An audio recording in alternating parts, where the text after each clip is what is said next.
Bien, vous voici à présent à l'étape numéro 6 de ce module 2. Donc dans les précédentes étapes, vous aviez notamment vu à quel moment ouvrir un trade et à quel moment le sécuriser pour obtenir des trades à risque zéro. Donc maintenant, ça c'est une chose que vous avez acquis, c'est une chose qui est faite. Vous savez ouvrir un trade, vous savez le sécuriser. Maintenant, ce que vous allez voir dans cette vidéo, c'est comment le gérer pour que ce trade vous rapporte un maximum d'argent. D'accord? Donc vous voyez, c'est vraiment un ordre logique. Et dans les prochaines vidéos, eh bien, vous allez tout simplement voir comment fermer un trade. Donc, vous savez comment l'ouvrir, vous savez comment le sécuriser. Maintenant, vous allez voir comment le gérer. Et enfin, dans les prochaines vidéos, vous allez voir les différentes possibilités pour fermer un trade. Donc, c'est parti pour cette vidéo gérer un trade qui est déjà sécurisé. Alors, une fois que votre trade est ouvert et qu'il est sécurisé, eh bien, il faut savoir le gérer correctement pour qu'il puisse générer un maximum de gains. Pour cela, vous devez laisser ouvert votre trade au maximum tant qu'il respecte le plan de trading. Souvenez-vous, un plan de trading est invalidé là où vous avez positionné votre stop loss. Donc, a priori, un trade est toujours censé être ouvert tant qu'il respecte votre plan de trading. S'il ne le respecte plus, eh bien tout simplement, c'est qu'il a touché son stop loss et donc que votre position est clôturée. Alors évidemment, tant que votre trade respecte le plan de trading, tout va bien. Mais évidemment, le prix ne fait pas du surplace. Il évolue soit à la hausse, soit à la baisse. Et donc forcément, votre plan de trading va changer au fur et à mesure. Si vous aviez acheté à un prix X et que par la suite, votre trade se déroule bien et qu'il monte et qu'il se trouve à un prix Y, eh bien à ce moment-là, le stop loss que vous aviez positionné auparavant n'a plus de sens. Tout simplement parce que ce n'est pas à ce moment-là qu'il invalidera le scénario actuel. Il aura invalidé le scénario précédent ou au moment où vous avez ouvert votre trade, mais plus maintenant. Donc évidemment, ce trade, il faut savoir le gérer et le gérer au fur et à mesure que le prix évolue dans le bon sens. Pour ça, c'est tout simple. Eh bien, on va utiliser dans certains cas de figure, eh bien, le déplacement du stop loss. Souvenez-vous, le stop loss, c'est ce qui va invalider votre scénario. Donc, comme le prix, eh bien, bouge, votre stop loss, vous aussi, vous devez soit le descendre, soit le remonter. Ça, on va le voir dans quelques instants, au fur et à mesure que le prix évolue dans le bon sens pour sécuriser au maximum votre position. Et donc, en cas de retournement du prix, ça vous permet justement de clôturer votre position au plus près du retournement. D'accord? Donc, c'est ce qu'on appelle un stop loss suiveur. Ça, vous le savez déjà. Le stop loss suiveur suit le prix pour clôturer le trade au plus près du retournement, ce qui va vous permettre d'encaisser un maximum de bénéfices en suivant la tendance le plus longtemps possible. Parce qu'encore une fois, si vous avez un signal d'achat qui est puissant, eh bien, le prix peut continuer à monter pendant plusieurs heures, plusieurs jours, plusieurs semaines, voire même plusieurs mois. Et ça serait dommage de se priver de la plus grande partie de ce mouvement et de clôturer ses bénéfices trop tôt. Souvenez-vous encore une fois, le but c'est de garder ouvert le plus longtemps ses gains et de fermer évidemment ses pertes. Donc là, c'est vraiment essayer de suivre au maximum le prix en remontant au fur et à mesure votre stop loss pour être au plus près du retournement et encaisser un maximum de bénéfices. Mais comme vous le savez, sur le marché des cryptos, tout comme c'est également le cas sur le marché des actions, si on regarde ça d'un aspect un peu plus long terme, eh bien en long terme, la tendance est fortement haussière. Alors évidemment, au sein d'une forte tendance haussière, vous allez avoir des petites corrections baissières, voire même des cracks. Comme vous le savez, le marché des crypto-monnaies évolue de bulle en crack. Et les bulles peuvent littéralement durer plusieurs mois, voire plusieurs années. Alors que les cracks, souvent, eh bien, ne durent que quelques semaines, quelques mois. Et nous, ce qu'on veut, c'est bien tout simplement suivre une forte tendance. Eh bien, vous avez une plus grande probabilité de l'obtenir dans le sens de l'achat plutôt que dans le sens de la vente. En général, en vente, vous allez obtenir de légères corrections alors qu'à l'achat, ça va fortement pousser à la hausse. Et c'est pour ça qu'on va adopter deux gestions de sécurisation d'un trade différentes en fonction de si le trade est à l'achat ou bien si le trade est à la vente. Alors voici les deux critères à connaître de suivi de position en fonction du sens de votre trade. Si vous effectuez un trade à l'achat, alors pour gérer au mieux votre trade et encaisser un maximum de gains, eh bien vous devez remonter le stop loss au fur et à mesure que le prix évolue, soit sous chaque creux ou soit sous la moyenne mobile 50. Alors c'est soit l'un, soit l'autre. Évidemment, on va voir tout ça plus précisément dans le module 5 et juste à la fin de cette vidéo, dans quelques instants, eh bien, je vais vous montrer directement des exemples concrets sur les graphiques. Et en fait, il y a deux cas de figure. Pourquoi? Parce que parfois, eh bien, la moyenne mobile 50 va bien fonctionner et va vraiment servir de support. Dans ce cas-là, eh bien, c'est plus intéressant de mettre votre stop loss sous la moyenne mobile 50. D'autres fois, il vaut mieux le mettre sous le dernier creux. Donc ça va vraiment dépendre de la volatilité, de la crypto-monnaie et de la situation. Si la moyenne mobile est trop loin du prix ou pas, ou si le creux est trop bas ou pas. bas. Donc voilà, ça c'est avec l'expérience, vous allez le voir, il y a différents cas de figure, mais bien souvent, eh bien, le creux ou la moyenne mobile 50 vont de toute façon se situer à peu près au même niveau. Alors ça, c'est pour le cas de l'achat. Maintenant, pour le short, eh bien, vous devez placer des take profits, cette fois-ci, au contact des prochains supports. Alors pourquoi des take profits et pas des stop loss? Parce que comme je vous l'ai dit il y a quelques instants, eh bien, lorsque vous allez avoir une baisse, la baisse ne va pas durer très longtemps, contrairement à l'achat. Et l'achat est beaucoup plus impulsif et dure beaucoup plus longtemps. Les trades dans le sens de l'achat sont beaucoup plus impulsifs et durent plus longtemps.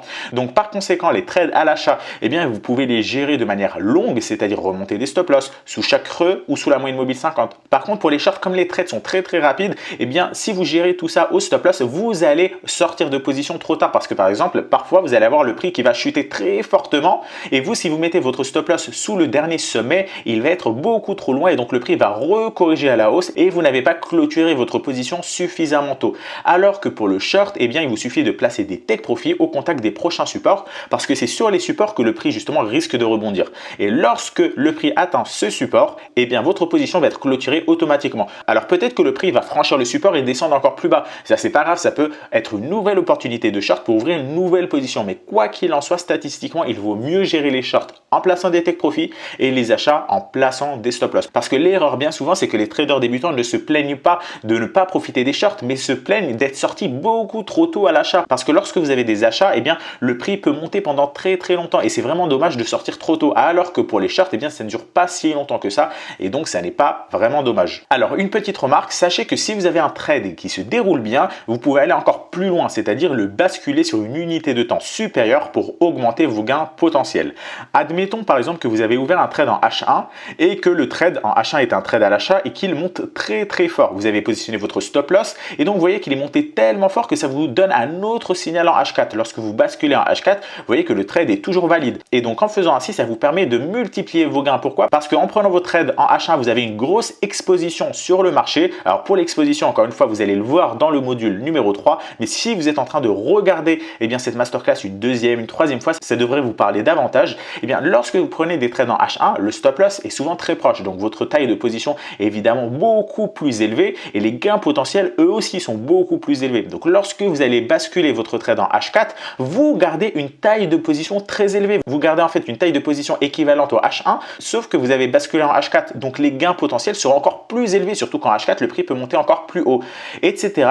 Et donc vous pouvez encore le rebasculer en D1 pour augmenter encore plus vos bénéfices. Alors tout ça, c'est ce que vous allez voir dans le module 5. Dans la partie pratique du module 5, vous allez voir ces différents cas de figure. Mais maintenant, pour cette vidéo, on va se contenter de deux exemples. Le premier, c'est lorsque le prix chute brutalement, voir comment vous allez pouvoir gérer votre trade lorsque vous avez un short.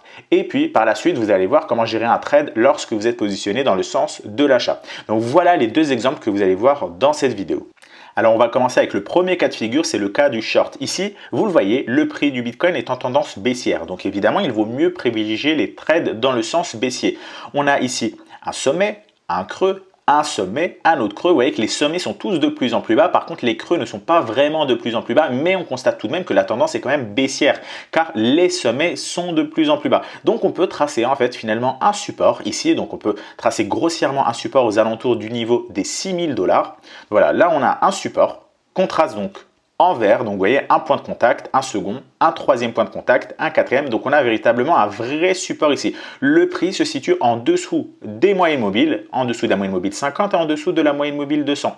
Donc, le signal de short sera obtenu à quel moment? Il sera obtenu lorsque le prix franchira par le bas ce support. Alors, évidemment, vous pouvez également tracer ici une droite de résistance pour dessiner donc un triangle rectangle baissier. Vous le voyez, donc vous avez un point de contact, un second, un troisième, un quatrième. Donc, vous allez pouvoir mettre cette droite en rouge évidemment pour respecter les codes couleurs. Vous avez un triangle rectangle baissier sur le Bitcoin. Si le prix franchit ici par le bas ce support, ce sera un signal de short. Et justement, on va voir ce que fait le prix et surtout comment gérer votre trade. Alors voilà, le prix évolue. Là, vous le voyez, on a une forte bougie d'impulsion rouge, une bougie d'impulsion baissière. Donc ici, on a un signal de short qu'on va prendre au moment de la clôture de la bougie. Donc par la suite, vous le voyez, le prix descend. Première chose à faire, c'était d'ouvrir un trade. Là, vous l'avez fait, vous avez ouvert un short. Deuxième chose à faire, c'est de sécuriser votre trade. D'accord? Donc évidemment, pour sécuriser votre trade, souvenez-vous de la vidéo précédente, c'est de se mettre à break-even. Et à quel moment vous vous mettez à break-even? Eh bien, il faut vérifier deux cas de figure, soit le prix est en train de végéter, soit le prix est en train de descendre ou monter fortement, brutalement. Là, on est justement dans ce deuxième cas de figure, la fusée Ariane, c'est-à-dire que le prix descend fortement et le prix ne végète absolument pas là. Il descend, vous avez que des bougies rouges et hop, le prix redescend. Donc, vous allez opter pour mettre un break-even sur la distance entre votre point d'entrée et votre stop loss. Donc là, vous êtes entré en position à la clôture de la bougie et votre stop loss, vous l'auriez logiquement positionné tout simplement ici. Pourquoi ici? Parce que vous êtes au-dessus de cette forte zone de consolidation ainsi qu'au-dessus de la moyenne mobile 50. Si vous voulez être un peu plus sécuritaire encore, vous pouvez augmenter votre stop loss pour le mettre au-dessus de la moyenne mobile 200. Alors évidemment, le mettre ici, ce n'est pas optimal parce que votre taille de position sera plus faible. Par contre, évidemment, il y a moins de probabilité que le prix touche votre stop loss. Donc ici, pour cet exemple, on va tout simplement le mettre ici. C'est le meilleur niveau parce que vous vous situez au-dessus du précédent sommet, au-dessus de la moyenne mobile 50 et au-dessus de cette droite de résistance qui, tout simplement, si elle est franchie, invaliderait le scénario baissier. Donc voilà, vous laissez une petite marge de manœuvre et vous placez donc votre stop loss sur le niveau des 6750 $ environ.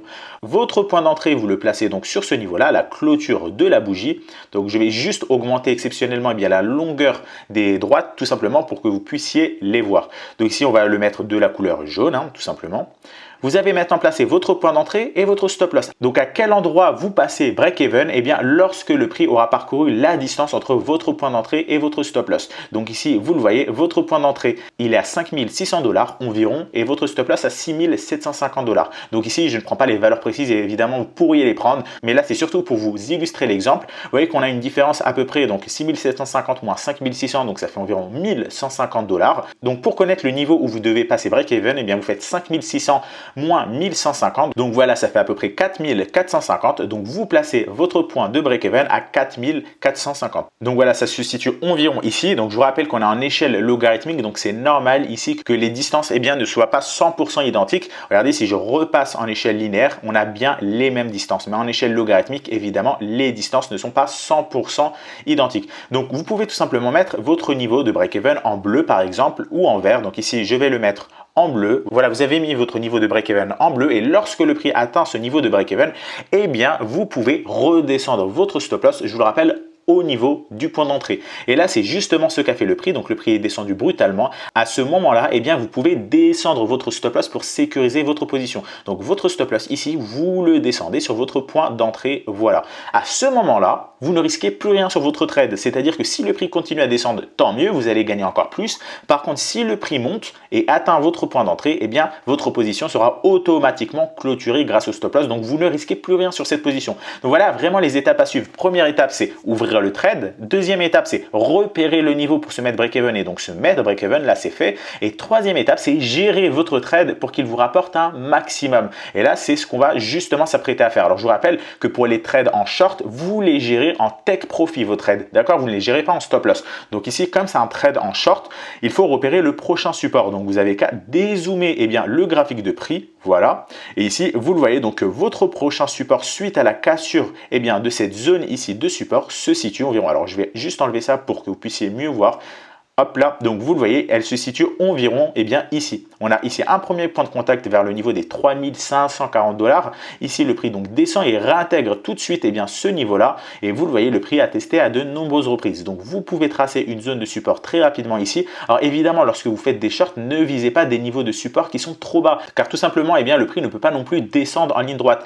Là, vous le voyez que tout simplement, votre point d'entrée, il se situe aux alentours du niveau des 6000 $. Et ici, vous avez votre prochain support à 3500 $. Donc, ça fait environ 50% de baisse du prix. C'est vraiment énorme pour un prochain support. Donc, n'allez même pas chercher les prochains supports, même si celui-là est plus pertinent, il se situe beaucoup trop bas, etc., etc. Et là, par contre, si vous avez eu un support intermédiaire, encore une fois, cette gestion de support, vous la faites aussi en fonction de votre taille de position. Plus vous prenez de risques, évidemment, plus vous devez viser un support proche. Par contre, si vous prenez peu de risques, vous pouvez vous permettre de viser un support un petit peu plus éloigné. Donc voilà, le support, il se situe ici aux alentours du niveau des 3560 $. Donc, c'est votre niveau de take profit. profit. Donc vous placez un take profit sur ce niveau-là. Donc ici, je vais tout simplement le mettre légèrement au-dessus du support. Je vous rappelle que les take profits, vous devez les mettre légèrement au-dessus du support lorsque c'est un trade en short. Pourquoi? Parce que vous pouvez très bien avoir ici des rebonds et lorsque le prix rebondit, bien il rebondit légèrement avant de toucher le support. Alors des fois, il peut casser le support, mais essayez en général évidemment de le mettre légèrement au-dessus comme vous l'avez vu évidemment dans le module 1 et en ce début de module 2. Donc ici, vous mettez votre zone de take profit en vert. Voilà, vous avez mis votre zone de take profit en vert. Donc maintenant, on va voir ce que fait le prix par la suite. Eh bien, regardez, à ce moment-là, vous êtes passé break-even. Donc, vous êtes passé break-even, vous avez descendu votre stop-loss sur votre point d'entrée. Et regardez, par la suite, justement, le prix atteint votre take profit. Et regardez, il rebondit par la suite. Donc là, de toute façon, peu importe le rebond qui a lieu par la suite, le prix ici a rebondi parfaitement sur votre take profit. Votre position est clôturée. Donc, ce que va faire le prix par la suite, en fait, va vous importer très peu. Sauf évidemment, si vous obtenez un nouveau signal de short. Et dans ces cas-là, vous pouvez ouvrir une nouvelle position. Donc, on va tout simplement suivre ce que fait le prix. Donc, le prix rebondit par la suite. Regardez, il remonte toucher votre niveau de break-even. Et donc, par la suite, le prix redescend. Il baisse encore plus. Vous le voyez. Et là, il remonte. Maintenant, il stagne, il ne fait plus rien. Donc finalement, vous avez pu profiter de toute cette baisse-là tout en gérant votre position. Alors, on continue de voir ce que fait le prix par la suite. De toute façon, à ce moment-là, vous n'êtes plus en position. Donc, je peux vous supprimer donc les tracés. Pourquoi? Parce que eh bien, vous allez le voir, on va surveiller un autre signal maintenant. Et lorsque vous allez obtenir un nouveau signal, vous allez pouvoir à nouveau positionner votre stop loss, votre take profit, votre point d'entrée, votre point de break-even, etc., etc. Donc là, voilà, le prix dessine à nouveau plus bas. Là, il continue à consolider. Donc, il consolide toujours. Là, on voit qu'il commence à former une résistance. Regardez, on a un premier point de contact ici, un second ici, un troisième point de contact. On peut commencer déjà à tracer une résistance ici. Donc, une résistance aux alentours du niveau des 3202 $. On constate également ici que le prix, eh bien, semble vouloir se retourner. Pourquoi? Parce que les résistances sont au même niveau alors que les creux, regardez, ils sont de plus en plus hauts. On a l'inverse de ce qu'on avait ici. Alors, je vais à nouveau bouger ça ici pour pas que ça vous dérange.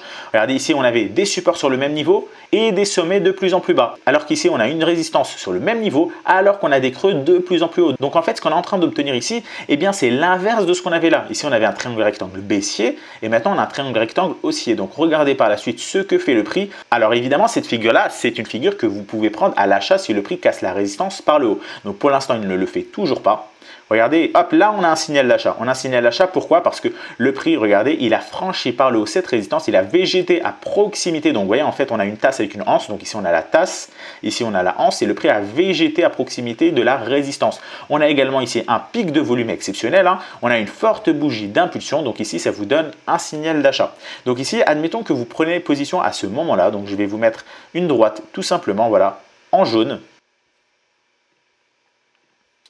Et donc, étant donné que vous avez pris position ici, vous allez devoir également mettre un stop loss. Donc, votre stop loss, vous le mettez sous le précédent creux. Donc, vous voyez ici que le précédent creux, ici, ça peut être un très bon niveau. Pourquoi? Parce qu'on se situe en dessous de la moyenne mobile 50 qui est ici, qui est donc confondue avec le prix, ainsi qu'en dessous de toute cette vague. Alors, comme vous vous trouvez en dessous, voilà, le stop loss est validé. Vous pouvez le remonter un tout petit peu pour l'ajuster en dessous de la valeur des 3600 $. Donc, voilà, 3591, c'est parfait. Vous avez placé votre stop loss, vous avez placé votre point d'entrée. Et donc, maintenant, il s'agit de placer le niveau de break break-even, c'est-à-dire à partir de quand vous allez devoir remonter votre stop loss. Là, je vous rappelle qu'on place un niveau de break-even pour avoir un ratio de 1. Pourquoi un ratio de 1? Parce qu'on est dans le cas où le prix monte brutalement. Regardez par la suite, le prix ne végète pas énormément, il monte. Vous n'avez pas des creux plus bas, des sommets plus hauts. On voit ici que le prix continue à évoluer au sein de cette tendance haussière. Regardez, il nous a donné une impulsion et donc là, on a un sommet, puis par la suite, on a un autre sommet plus haut, puis par la suite, on a encore un autre sommet. Donc, le prix, il s'est stabilisé légèrement, mais quoi qu'il en soit, même après cette stabilisation, il monte brutalement. Vous le voyez.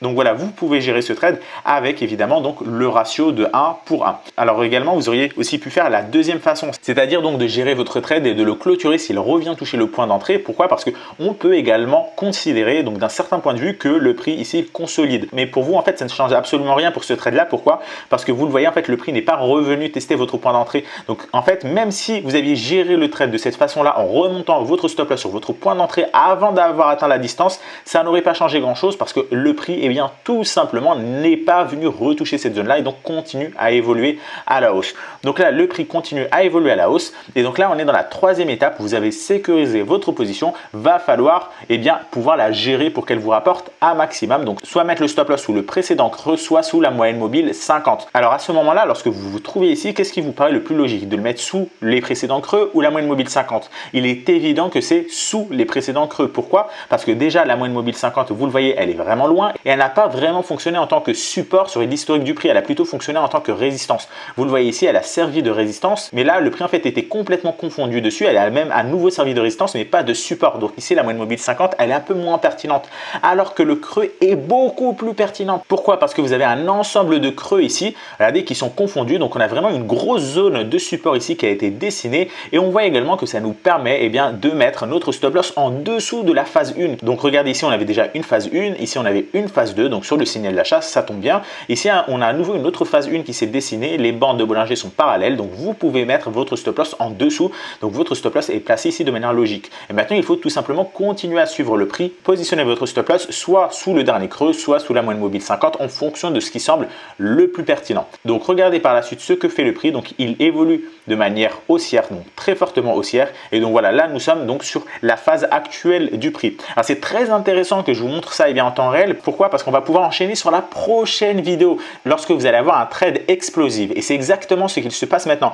Là vous avez un premier signal d'achat. Ici vous voyez que vous avez pu remonter votre stop loss, mais à ce moment-là vous ne pouvez plus remonter votre stop loss ni sous la moyenne mobile ni sous le dernier creux. Pourquoi? Parce que le prix est monté de manière très puissante et il colle les bandes de Bollinger. Comme il colle les bandes de Bollinger, votre stop loss, en fait, vous ne pouvez pas le mettre ici en plein milieu. Ça n'a absolument aucun sens. Alors, l'une des solutions, ce serait de basculer sur une unité de temps un peu plus courte, comme par exemple le H1 ou le H4, et évidemment mettre le stop loss sous le précédent creux. Par contre, ici, vous ne pouvez pas le faire parce que vous êtes sur l'unité de temps daily. C'est un trade daily, donc vous devez le gérer en daily. Si vous l'aviez pris votre trade en H1 ou H4, il n'y aurait pas eu de souci. Vous auriez pu remonter votre stop loss. Mais là, comme c'est un trade que on va supposer vous aviez pris en D1, que vous avez pris donc ici en shortant, eh bien vous allez devoir le gérer encore une fois en D1. Donc là, le prix monte brutalement. Vous ne pouvez pas remonter votre stop loss. Donc la meilleure solution à faire dans ces cas-là, c'est tout simplement de clôturer votre trade. Pourquoi? Parce que eh bien, si ici vous attendez que le prix dessine un nouveau creux, ça veut dire qu'en fait le prix, il se trouve actuellement ici. Donc soit il continue à monter, et ça c'est tant mieux, soit eh bien il descend et il dessine un nouveau creux avant de remonter. Et ça, c'est dommage parce que le prix, regardez, il se situe aux alentours du niveau des 8000 $. Et s'il descend, par exemple, ici, vous allez perdre 2000 $ sur le Bitcoin. Vous allez passer de 8000 à 6000 $ environ. Donc, ça serait vraiment dommage. Et donc, il y a une façon de gérer ce type de trade explosive, c'est de le fermer lorsque vous avez évidemment un signal. C'est ce que vous allez voir dans la prochaine vidéo. Donc, ce signal, c'est quoi? Je vais vous en parler un petit peu tout de suite maintenant, vu que vous avez l'exemple maintenant en temps réel. C'est tout simplement lorsque vous avez le prix qui pousse fortement à la hausse, qu'il colle les bandes de Bollinger et que vous ne pouvez pas vraiment rapprocher votre stop loss. Eh bien, il y aura un certain nombre de critères à respecter et l'un d'eux, c'est tout simplement d'attendre que le prix se décolle des bandes de Bollinger. Ça vous permettra d'observer un ralentissement du prix et lorsque le prix commence à ralentir, eh bien, c'est que c'est le bon moment pour clôturer votre position. Donc, pour le moment, le prix ne semble pas vouloir ralentir. D'accord, il faut encore attendre un ralentissement, un décollement des bandes de Bollinger. Le prix est toujours à l'extérieur des bandes de Bollinger.